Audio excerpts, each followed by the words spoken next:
Olá pessoal, eu sou o Austin e sejam bem-vindos ao Além do Crepúsculo. Galera, eu estou em festa, tá? É verdade. Chegou nas bancas brasileiras finalmente, né? O Mundo Gavião, uma publicação da editora Panini Comics, que chega em capa dura, tá? Lombada quadrada, o miolo todo em papel couché, colorido, tá? O formato americano, tá? Ao preço de R$ 86,90. Galera, não tá caro. Sinceramente, eu não achei não. Pelo material que a gente tem aqui, eu acho que está em conta. Mas vocês podem esperar aí as promoções, né? Tem o Black Friday aí, entendeu? Quer dizer, tem uma série de editoras que fazem promoções constantemente, que estão caindo para 10%, 20% e até 40%. É só vocês aguardarem um pouquinho. Mas quem não quiser esperar, é R$ 86,90, tá? São 160 páginas, entendeu? Contando uma origem, mais uma das origens, das muitas origens do Gavião Negro, que eu acho a mais bacana de todas. Agora, por que eu estou em festa, galera? Essa história, ela foi lançada em 1989. Ela veio nesse formato aqui, em formato de minissérie, né? Minissérie de luxo, publicada pela editora Abril Jovem, tá? Ela veio bonitinha, tá? Aliás, nos Estados Unidos ela foi publicada também em minissérie, trazendo as capas originais, certo? Sem anúncios, sem comerciais. E nesse formato aqui, ó, lombada canoa, né? Grampeado, mas ficou bonitinha. Papel LWC, que é um ótimo papel, entendeu? Muito próximo do couché, ficou legal. Mas a questão é que essa história nunca mais foi republicada. Parece que caiu nas peças de limbo, né? E esse período de 1989 foi um período legal, né? Porque tinha ali o filme do Batman estreando, o Batman do Tim Burton, né?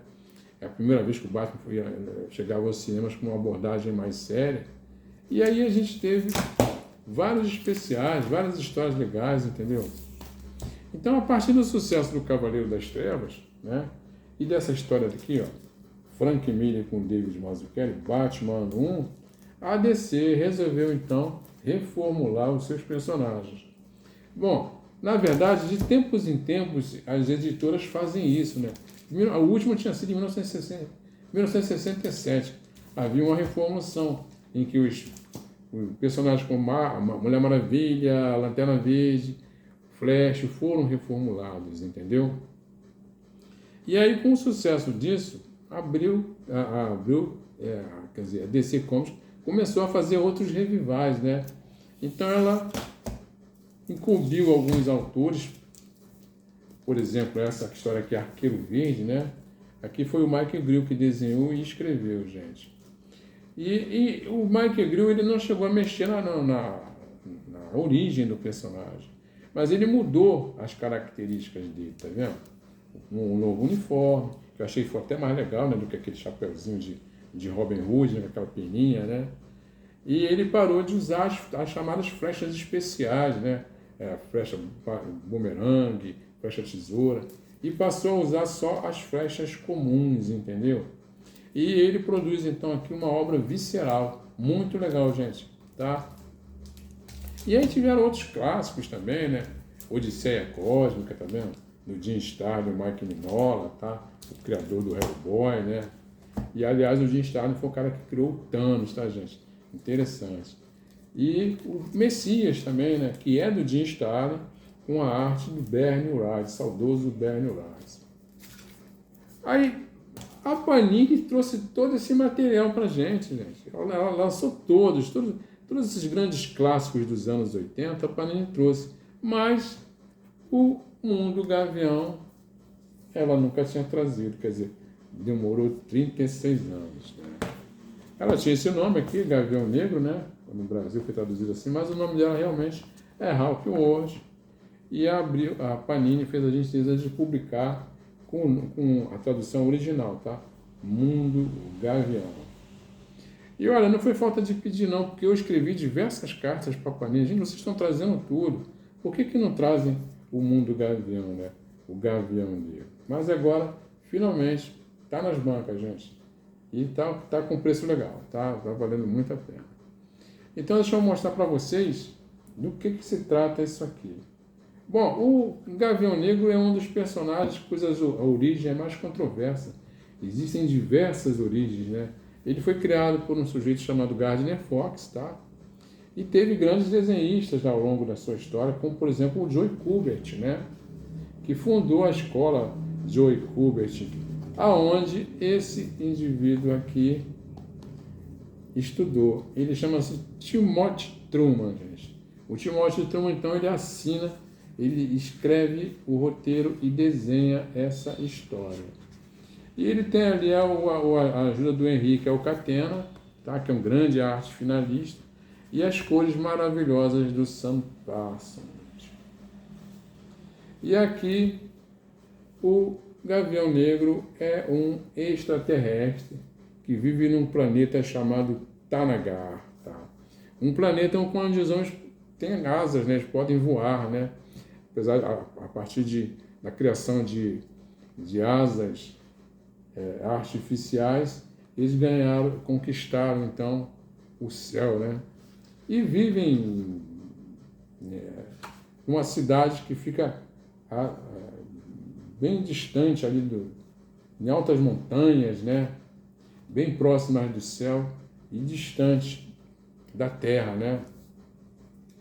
Acontece que esse povo, né, exatamente por terem conseguido esse dom, que foi conseguido através de um cientista chamado Parankatar.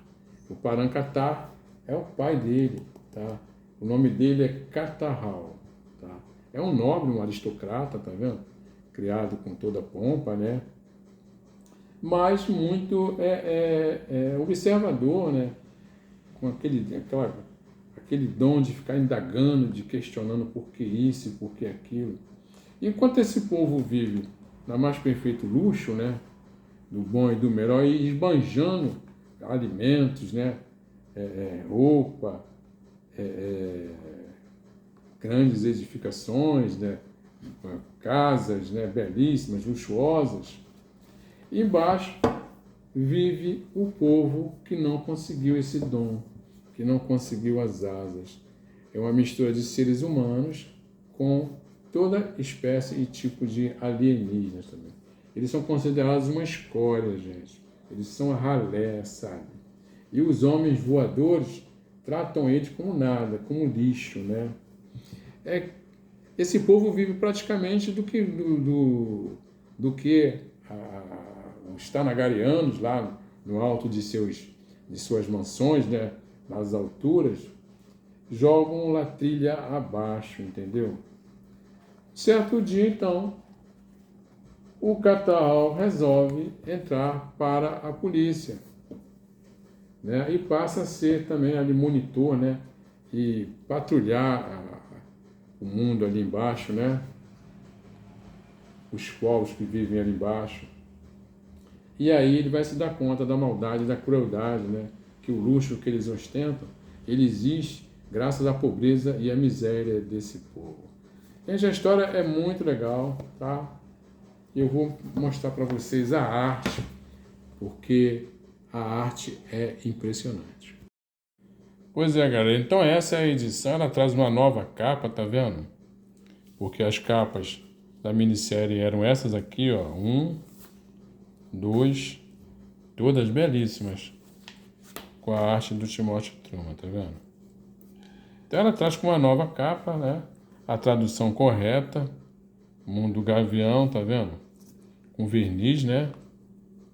Com tons em verniz aqui, ó, que dá um efeito mais brilhante, né? Mais luxuoso. Vamos ver aqui a série. O interior, né? A guarda aqui é só cor mesmo. Mundo Gavião.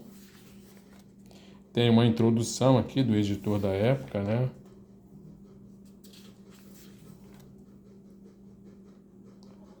É o Mike Gold, né?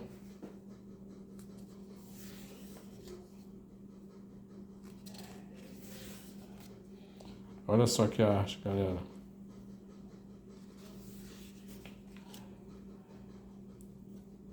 Muito bonito.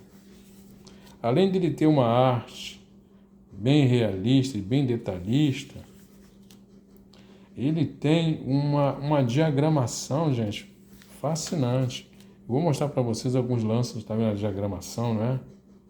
Tá? Tá vendo?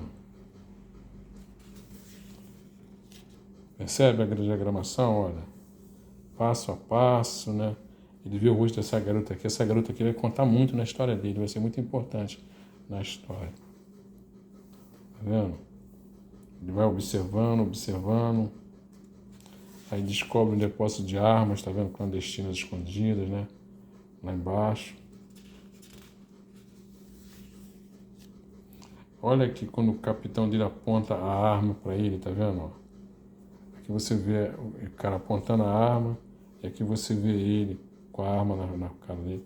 Aqui o cara apontando a arma de novo e ele olhando a arma bem na cara dele, tá vendo? Ó? Muito bacana a arte. A arte, diagramação, cores, tudo é muito bonito. As cidades flutuantes, tá vendo? Que ficam no alto das montanhas, né? Nas alturas, tá vendo?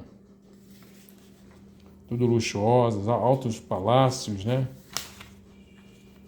E eles vivem aí num ambiente de luxo.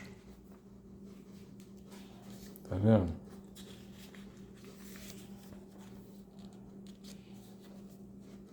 Aqui, ó. O garçom esbarra nela, tá vendo? Ela sai pisoteando o cara, quer dizer, o nível de humilhação, né?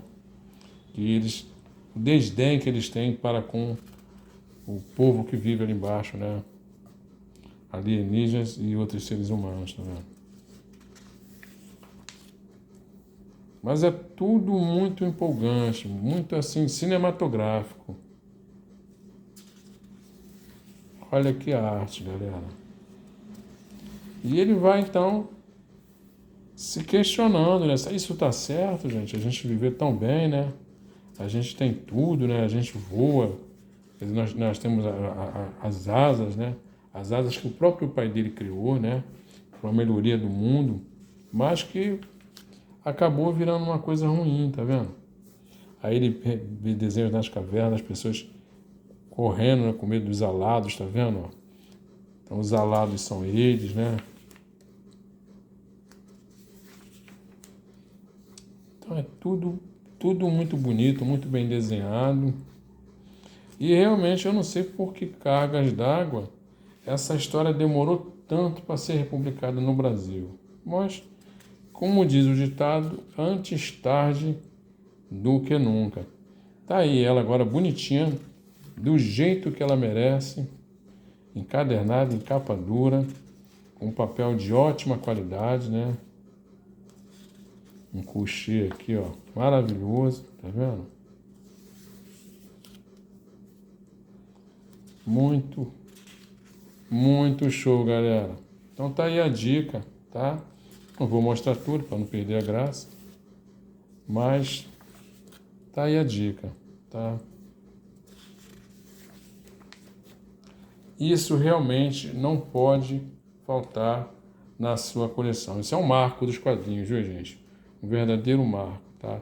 É uma das histórias mais importantes do personagem e uma das histórias mais importantes lançada na década de 80, tá?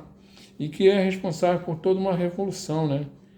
Dos quadrinhos a partir, então, dessa década, dessa data de 1989, que foi uma data muito, muito importante. Ok? Bom, gente, se esse vídeo serviu para alguma coisa,